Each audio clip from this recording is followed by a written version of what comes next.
आप मेरी तरफ से ताली बजाने के लिए बिल्कुल भी टेंशन मत लीजिएगा। आपके मन पड़े तो बजाओ, नहीं पड़े तो मत बजाओ। ये कॉमेडियन का भी है। पर मैं एक चीज कहना चाहता हूं कि 13 नवंबर 1964 को स्थापित हुआ ये संस्थान, 60-62 साल हुए और सन 2022 के आंकड़े देखोगे तो 21,260 करोड़ रुपए की संपत्ति के साथ में पूरे विश्व में छाती ठोक कर खड़ा है BHEL। और सिंह साहब, डिक्सन जी, कुमार चंदन जी, धर्मेंद्र सोलंकी जैसे कर्मवीर रहे जो 5 लाख का कवि सम्मेलन 1 लाख में करवा ले। क्या बात है। तो इसकी नेटवर्क दिन प्रतिदिन और साल दर साल बढ़ती जाएगी। बहुत अच्छे। अब सिंह साहब, एक ब्रह्म वाक्य मैं आपको बताना चाहता हूं कि कुर्सियां खाली क्यों है। अगले साल जब आप ये कवि सम्मेलन कराओ तो ये प्रोटोकॉल छोड़ दीजिएगा कि पति अपनी पत्नी के साथ ही बैठेगा।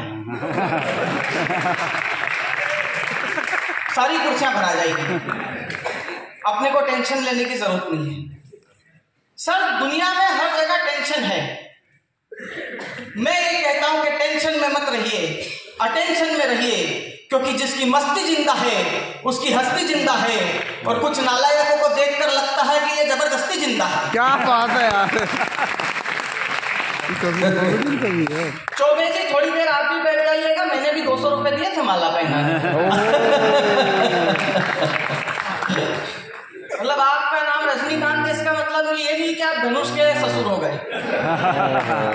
क्या बात है, ये कहाँ ले गया। आप मुक्त होकर बैठिए, मैं ज्यादा टेंशन नहीं लेता हूँ। भाई साहब बोल रहे थे ज्ञान बहुत है भैया मेरे में, हकीकत बात कर रहा हूँ मैं, और मैं आपको ज्ञान की बात बताऊंगा। धर्मेंद्र सोलंकी जी ने एक श्लोक सुनाया था स्कंद पुराण का, जिसका भावार्थ ये था कि माँ, बहन, बेटी और पत्नी के बिना घर सूना होता है, ऐसे घर को छोड़कर जंगल चले जाना चाहिए। मैंने यही श्लोक सुमित्रा जी के हस्बैंड को सुनाया। उन्होंने बोला, जब तक माँ थी, जब तक बहन थी, तब तक सोचता था घर में ही रहूं। अब ये आ गई है, अब सोच रहा हूं जंगल निकल लूं। हमारे बीच में सुदीप आ गया है। सुदीप बड़ा इस समय के बहुत लोकप्रिय कवि सुदीप, अभी वो जिस तरह से आए हैं, एक बार जोरदार तालियां उनके कट के अनुपात में जितनी उनकी लंबाई है, एक बार खड़े प्रणाम करो अच्छे से उनको, जोरदार तालियां बजा दें। और इसके लिए हमारे हिमांशु भवंडर का जो फ्लो टूटा है, इस फ्लो को बनाने के लिए वापस ताली बजा रहे ताकि इसका फ्लो फिर से बने। मैंने कहा ना, आप मेरी तरफ से फ्री हो, मैं बुद्धिमानी आदमी हूँ, मैं बजवा लूँ। क्या बात है यार। और 4-5 कभी बुलवाने हो तो बुलवा लो। ये क्या बात है, कॉन्फिडेंट। आप भी बैठ जाइए, यहाँ बैठ जाइए, वहाँ बैठ जाइए, तुम्हारा घर है। हम कवियों का लिफाफा कम कराने में इस व्यक्ति ने इतनी मेहनत करी है, इतनी मेहनत करी है, इतनी मेहनत करी है कि कोई कुंवारा आदमी उतनी शिद्दत से करवा चौथ का उपवास कर लेता तो अक्षय तृतीया पे उसकी शादी पक्की थी। मतलब आदरणीय सिंह साहब लगे पड़े हैं। भाई साहब, हिमांशु क्या कर रहे हो? मैं मूलतः उज्जैन का रहने वाला हूँ, लेकिन शो और स्क्रिप्ट के सिलसिले में मैं मुंबई रहता हूँ। मैंने भैया देखो शूट के लिए निकला हूँ अभी थोड़ा सा। बोले तेरे मैं 26 जनवरी बिल्कुल भेल पे आ जाऊंगा। मैं आप चिंता मत करो। क्या कर रहा है? मैंने बोला शूट के लिए निकला हूँ।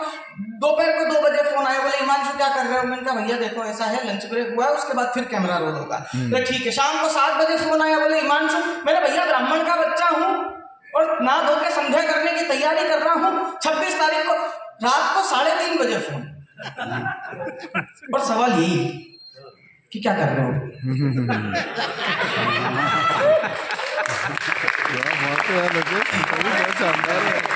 मैंने मेरा पूरा कॉन्फिडेंस समेटा और इनसे कहा कि मैं अपनी घरवाली को सत्यनारायण भगवान की कथा सुना। क्या बात है यार, सुपर। और मैंने कहा कि धर्मेंद्र भैया आपको सुननी है तो आप भी तुरंत चले आए, क्योंकि अभी तक उसमें लीलावती और कलावती आई नहीं है। क्या बात है यार।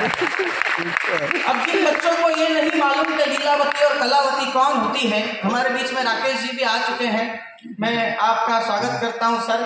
मैंने बोला ना बुद्धिमान आदमी और आदमी बुलबुल में बुलबुल, आपको कोई फर्क नहीं पड़ता। मैं आपको प्रणाम करता हूं सर, आपका बहुत बहुत स्वागत है। तो मैं बता रहा था आपको कि जिन बच्चों को ये नहीं मालूम कि लीलावती और कलावती कौन थी, तो उनसे अनुरोध है कि बैठिए कभी अपने घर के बुजुर्गों के चरणों में, क्योंकि ये लोग आपको वो ज्ञान और अनुभव दे सकते हैं जो दुनिया का कोई गूगल और सर्च इंजन आपको नहीं दे सकता। और जितने लोग मोबाइल से मेरा वीडियो बना रहे हैं उनसे अनुरोध करता हूं कि आप रख दीजिए। 18 से ज्यादा राष्ट्रीय चैनलों पर और 250 से ज्यादा सेलिब्रिटीज के साथ में मैं काम कर चुका हूं। अब YouTube पे डालेंगे सब मिल जाएगा। ये टेंशन सबसे ज्यादा मोबाइल ही देता है। डिक्सन सर इतना टेंशन मोबाइल देता है आज के जमाने में। अभिषेक जी पिछले दिनों आपने देखा होगा व्हाट्सएप पे एक नोटिफिकेशन आता है, दिस मैसेज वॉज डिलीटेड, और दिमाग खराब कि क्या टाइप किया था उसने। पिछले दिनों राम का ऐसे ही मेरे पास मैसेज आया, मैंने इसको वापस रीटाइप किया। मैंने कहा बोलिए राम क्या बात हो गई थी, तो इसने वापस रिप्लाई किया, बोले हिमांशु भैया थोड़े से पैसों की जरूरत थी। मैंने कहा वापस डिलीट कर।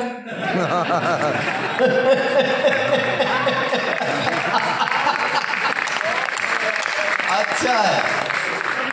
काय के लिए टेंशन ले सर।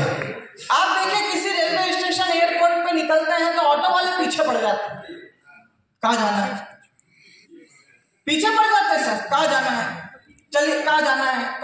मेरा दिमाग खराब हुआ जोधपुर एयरपोर्ट पे एक बार, मैंने कहा चांद पे जाना है। राजस्थानी आदमी था, हिंदुस्तानी आदमी था, कॉन्फिडेंस की कोई कमी नहीं थी, तुरंत बोला बैठो छोड़ देता हूँ। क्या बात है। मैंने कहा पैसे कितने लेगा, बोले 1350 करोड़।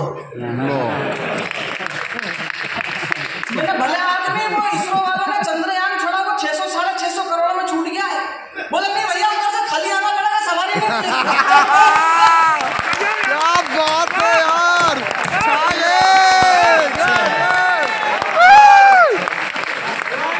ये है भाई, बहुत शानदार है।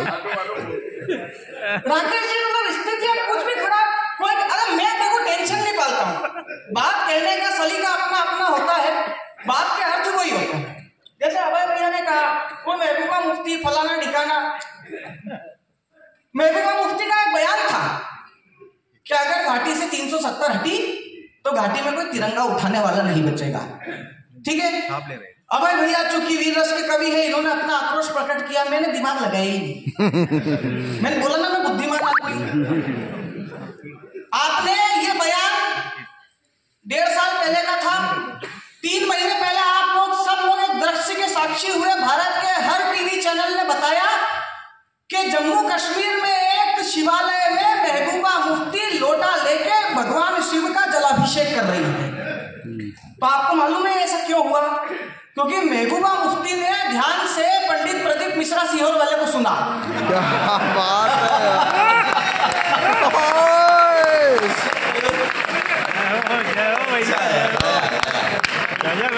और वो महबूबा मुफ्ती को भी समझ में आ गया हर समस्या का हल एक लोटा। मैंने कहा महबूबा जी आप ज्यादा कुछ मत बोलना, नहीं तो ये पंडित जी जैसे 4-5 और निकल गए ना तो तुमको पशुपति वध करवा के छोड़ेंगे। अरे मैं बता रहा हूँ ना आपको, मैं बिल्कुल टेंशन नहीं लेता, किसी चीज का टेंशन नहीं लिया हकीकत में, कॉन्फिडेंस इसमें। लेकिन यहाँ पे आया ना धर्मेंद्र भैया, एक चीज बहुत अच्छी लगी सर, आपका आतिथ्य सत्कार प्रबंधन बहुत अच्छा है, लेकिन मैं एक पीड़ा आपके साथ में आज साझा करना चाहता हूँ। आप अपनी अर्धांगिनी के साथ में बैठे हैं, अभय भैया ने आपके हितों की बात करी, मैं आपके और मेरे यानी पुरुष समाज के हितों की बात करूंगा। सर एक बात बताइए, हमने ऐसा कौन सा घोर अपराध किया था कि हमको गेंदों के फूलों की माला और सुमित्रा सालर को पूरा गुलदस्ता?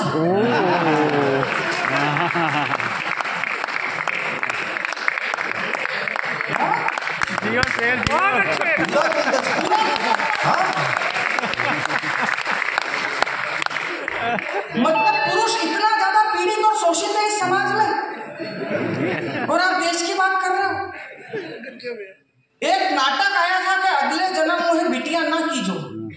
मैं बोलता हूं कि अगले जन्म मुझे बिटिया ही कीजो, क्योंकि इतने सारे अधिकार हैं जिसकी कोई हद नहीं। जितनी सारी स्कीम्स आती है ना महिलाओं के लिए आती है। चुनावी एजेंडा देखो आप, हर पार्टी के उम्मीदवार ने चुनाव के पहले हम महिलाओं को सिलेंडर देंगे, हारा हुआ कोई एक प्रत्याशी बोल देता कि हम पुरुषों को ब्लेंडर देंगे। क्या बात है यार, तालियां कमजोर रह गई सर आप।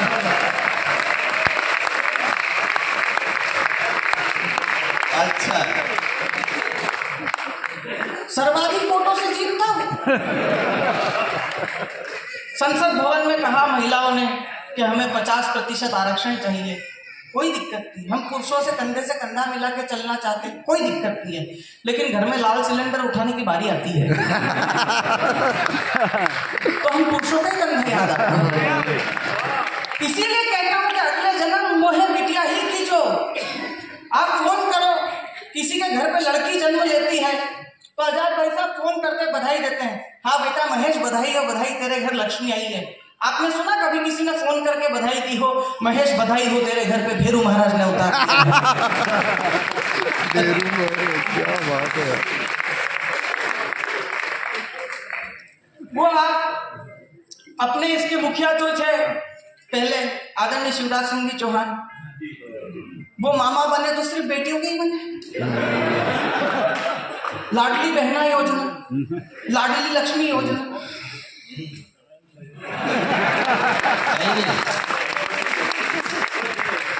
कुछ भी नहीं। फिर क्या हुआ, मोहन आ गए। इससे ये मालूम हुआ कि युग कोई भी हो, मामा को मोहन से खतरा होता ही है।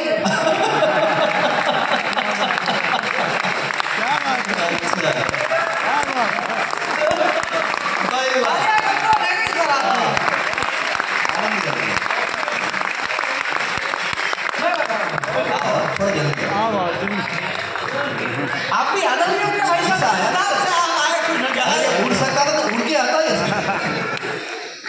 आप लोग मस्ती में रहिए सर, मैं सिर्फ और सिर्फ आप लोगों को खुशी बांटना चाहता हूं, क्योंकि मेरी लड़ाई आदमी के चेहरों पर पसरे हुए सन्नाटे से है। हमने घर में संवाद बंद कर दिए और हमारे अंगूठे बतियाने लग गए हैं, ये हमारी स्थिति हो गई। मुझे बशीर बद्र साहब के मिसरे याद आते हैं, वो कहते हैं कि मुस्कुराओ के जिंदगी लौटे, रेत की तह में नमी लौटे, होठों पर पसरे हुए हैं सन्नाटे, कुछ किया जाए कि हंसी लौटे, कुछ किया जाए कि हंसी लौटे।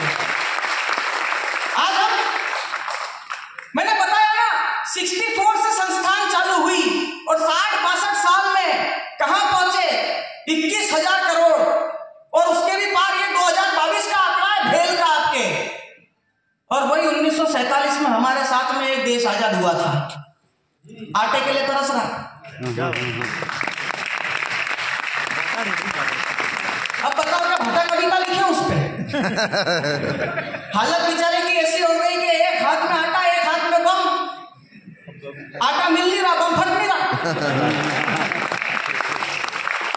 आप मस्ती में रहिए सर, मैंने बताया ना आपको, पर मेरी एक जो सबसे बड़ी पीड़ा है महिलाओं को लेकर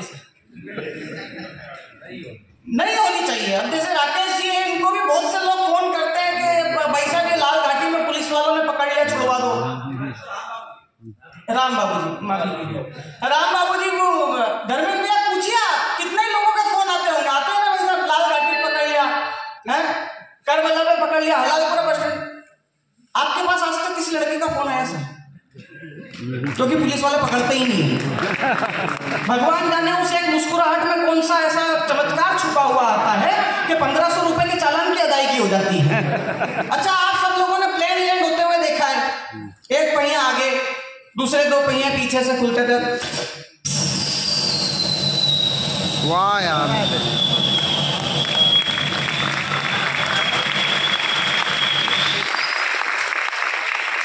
ये हवाई जहाज लैंड होता है।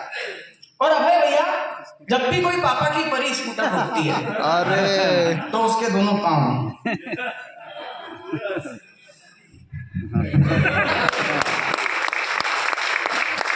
अच्छा, मुझसे कहा जाता है कि मैं पुरुषों की महिलाओं हूँ नहीं, मैं पुरुषों की तारीफ करता हूँ, क्योंकि हमारी कोई कर नहीं रहा। समाज का हर तबका हमारे साथ में नाइंसाफी करता है।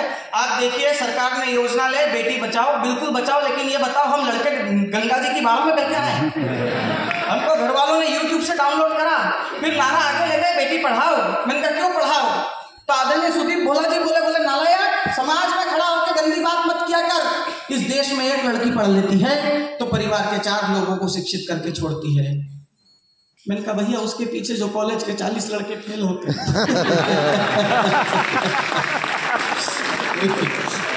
हमारी छाती में सांप लौटते हैं, सर हमने क्या बिगाड़ा किसी का। मेरा दोस्त है सर विनोद शुक्ला, वो पिछले दिनों अपने मध्य प्रदेश में स्कीम है कि अगर शासकीय अस्पताल में सुरक्षित प्रसूति होती है तो 5,000 रुपए की प्रोत्साहन राशि दी जाती है।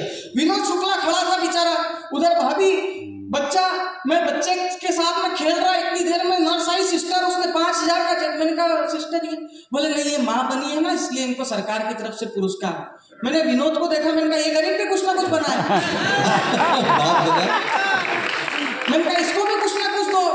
आधी रात को इसी ने दौड़ लगाई है दवाइयों के लिए, पर हमारा त्याग किसी को नहीं दिखता सर। मेरे को इस चीज का बहुत दुख। अरे अरे अरे अरे मेरी छाती मैं बता रहा हूँ आपको सर, पढ़ाई जाने वाली पहली कविता से आज तक आपत्ति है, मछली जल की रानी है। ने मछली क्यों? आप ध्यान से देखो उस तालाब में, उसमें केकड़े, झींगे, मगरमच्छ, कछुए, मेंढक सब मिलते हैं, फिर भी मछली। आप देखिए जितने सारे प्रोडक्ट हैं वो सब महिलाओं के और उनको दिखा के बेचे जा रहे हैं। बैठे हुए झरने के नीचे लड़की खड़ी है, सुनहरा बदन हल्दी चल। हम लड़कों को साबुन की जरूरत नहीं पड़ती क्या नहाने के लिए। आप देखिए क्रीम का विज्ञापन महिला, डीओ का विज्ञापन महिला, बच्चों के डायपर तक महिला। पुरुषों के लिए कौन सा विज्ञापन है? एक इतनी मोटी तोंद लेके आधे गंजे काले अंकल स्क्रीन पे आएंगे, तीनों काम शुरू सिर्फ 6 सेकंड में। यार क्या बात है यार।